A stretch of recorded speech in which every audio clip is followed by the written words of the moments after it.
숨 쉬고 있는 것도 죄책감. 자, 그렇습니다. 서울 노원구 아파트 세모녀 살해 피의자 김태현이 오늘 검찰에 송치되기 전에 앞서 읽어드린 그 얘기를 했다는 건데요. 자세한 내용 짚어드리기 전에 마스크를 벗고 얼굴을 직접 드러낸 김태현의 모습 잠깐 보고 가시죠.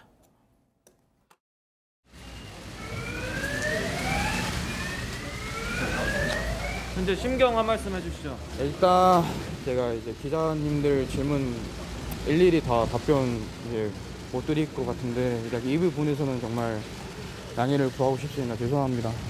유가족분들에게 하고 싶은 말 없습니까? 네, 지금 하겠습니다. 잠깐만 좀 놔주시겠어요? 팔 좀 놔주시겠어요? 네. 일단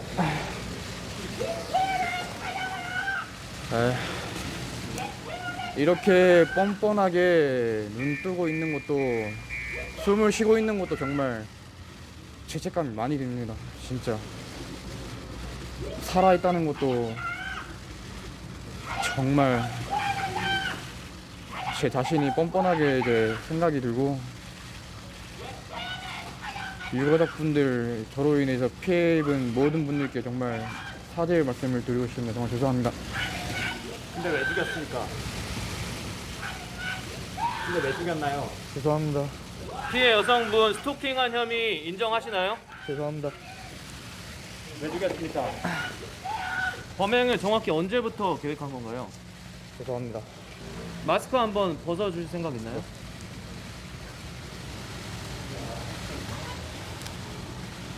자해는 왜 한 겁니까? 죄송합니다. 범행한 다음에 3일 동안 뭐 하셨어요? 죄송합니다. 자, 뭐 일단 김태현의 어떤 심리 분석이나 이런 건 제가 소장님께 따로 뭐 후에 여쭤보겠지만 일단 이 방송 저 모습을 보면서 우리 변호사님께서 너무 계속 막 진짜 고개를 절레절레 흔드셨는데 그 약간 뭐랄까 연기를 한 것 같기도 하고 말이죠. 저거 만약에 사전 설명 없이 아무 정보도 없이 그냥 본 사람들은요, 누군가 사람을 해친 사람이 반성하는 모습이라고 전혀 생각 못 할 겁니다. 뭐 저도 기자 생활을 하면서도 뭐 살인범들을 봤고 변호사 생활하면서도 많이는 안 봤지만 살인범들을 직접 만나본 경험이 있거든요. 대개의 경우는 자기가 저지른 행동을 얘기를 꺼내는 것조차도 힘들어합니다. 그러니까 변호를 하기 위해서 물어봐도 그거 얘기 꼭 해야 되나요? 이렇게 묻는 게 그게 사람에 가까운 모습이에요. 살인범이라도 저렇게 서서 정말 대본 읽는 것처럼 아무렇지 않게 형사에게 자기 팔 잡고 있는데 잠깐 놔달라고 하면서 저는 소름이 두 번, 세 번 볼 때마다 소름이 끼쳐요, 솔직히. 그러니까 말이죠. 자, 홍 기자, 김태현이 저렇게 일단 포토라인에 섰습니다, 직접. 현장 분위기 좀 전해주시죠.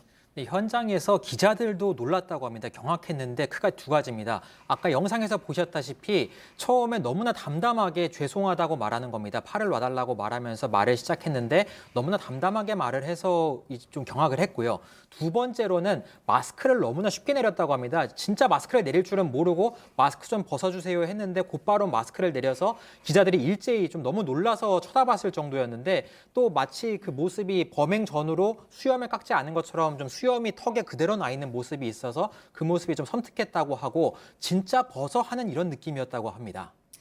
자, 이 기자, 그 앞서 봤지만 사형을 시켜라 뭐 이런 아마도 뭐 피해자 유족이신 것 같은데 아주 울분에 찬 목소리를 이렇게 토해내셨네요. 일단 화면으로 보는 저도 이렇게 감정이 좋지 않고 좀 마음이 상당히 좋지 않은데 현장에 있었던 유족들은 오죽했겠습니까? 이 경찰은 취재진과 유족들만 현장에 들어오는 것을 허용하고 나머지 관계자들의 입장은 허용하지 않았습니다. 포토라인 바깥에서 이제 피해자들의 유족들이 살인마 김태현이라고 말하기도 하고 방금 보신 것처럼 사양하라라는 말도 했고 또 현장에 있던 유족 중 한 분은 또 눈물을 터뜨리기도 했다고 합니다.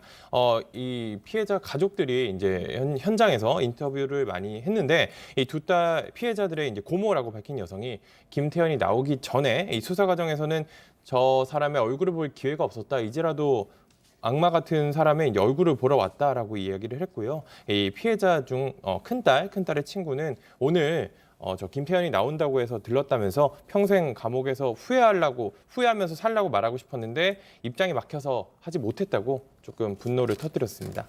변호사님, 그 김태현 일단 저렇게 얘기하는 거 보면 뭐랄까요, 좀 형량 뭐 이런 좀 걱정도 하는 것 같아요, 그죠? 그 형량 어차피 아마 본인도 최고형을 벗어나기 어렵다는 것까지는 알 거예요. 그럼에도 불구하고 이런 거죠. 당신들이 원하는 게 반성하는 모습 아니야? 나 반성하는 모습 보여줄 수 있어. 그리고 뭐 이따 조금 이따 더 얘기를 나눌 수도 있겠지만 현장에서 자해를 한 모습으로 발견된 것 역시도 예.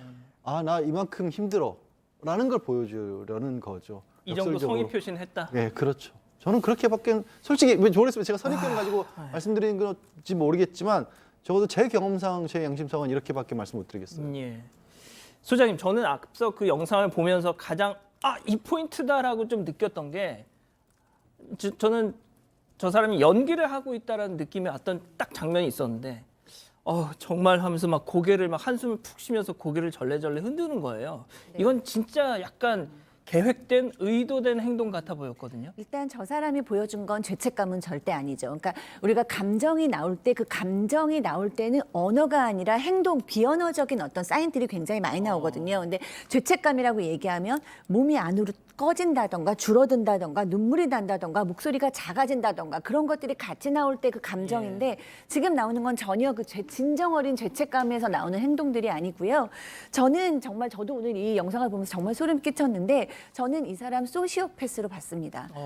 그러니까 우리가 뭐 보통 뭐 사이코패스다, 소시오패스다 이렇게 반사회적인 성격 장애를 약간 혼재해서 쓰죠. 그렇지만 소시오패스와 사이코패스의 좀 차이라고 하면 사이코패스는 뭐 공감이 없고 뭐 양심적으로 죄책감 느끼지 못하는 건 두 개가 다 똑같은데 사이코패스는 좀 더 공격적인 게 충동적으로 나타나고 인지적이나 감정적으로 잘 뭘 느끼지 못하고 개념이 없는데 소시오패스는 상당히 첫 번째로 계획적입니다.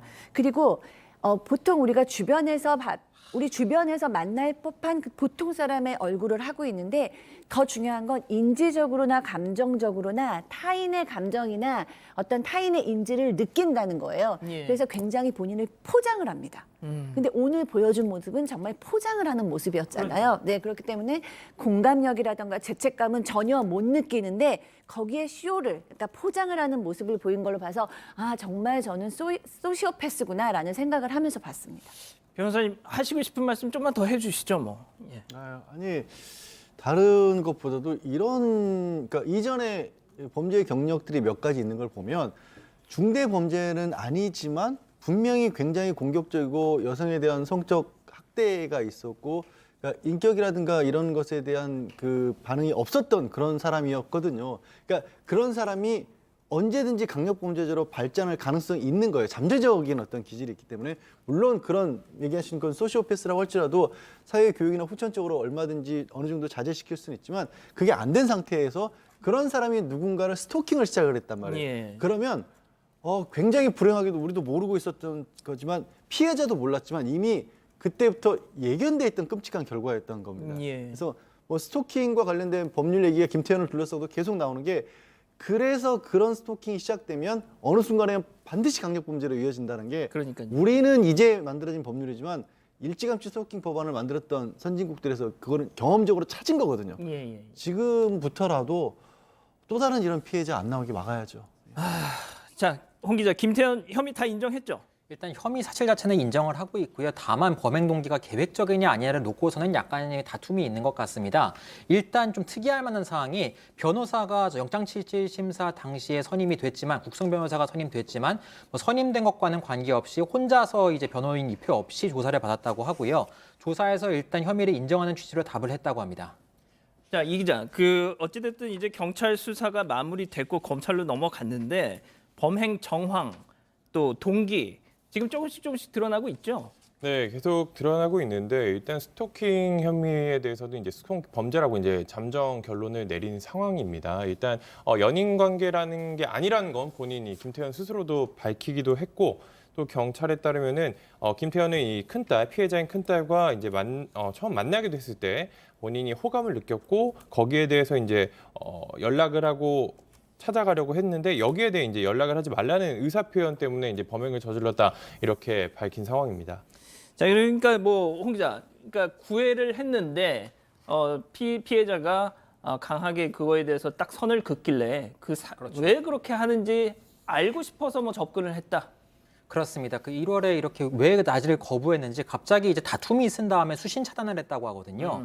그 이후에 이제 계속해서 주거지 주변을 이제 배회했던 것으로 경찰 조사에서 드러났는데 경찰은 일단 최종적으로 이렇게 결심을 한 것은 일주일 전부터 범행을 진짜로 계획했을 것이다 이렇게 판단하고 있고 이는 진술에 의존하기는 했지만 그 외에도 뭐 휴대전화 뭐 검색한 기록들이라든가 이런 상황들 주변 상황들을 종합해 봤을 때 일주일 전부터는 좀 고의가 있었을 것이다 계획했을 것이다 이렇게 판단하고 있습니다.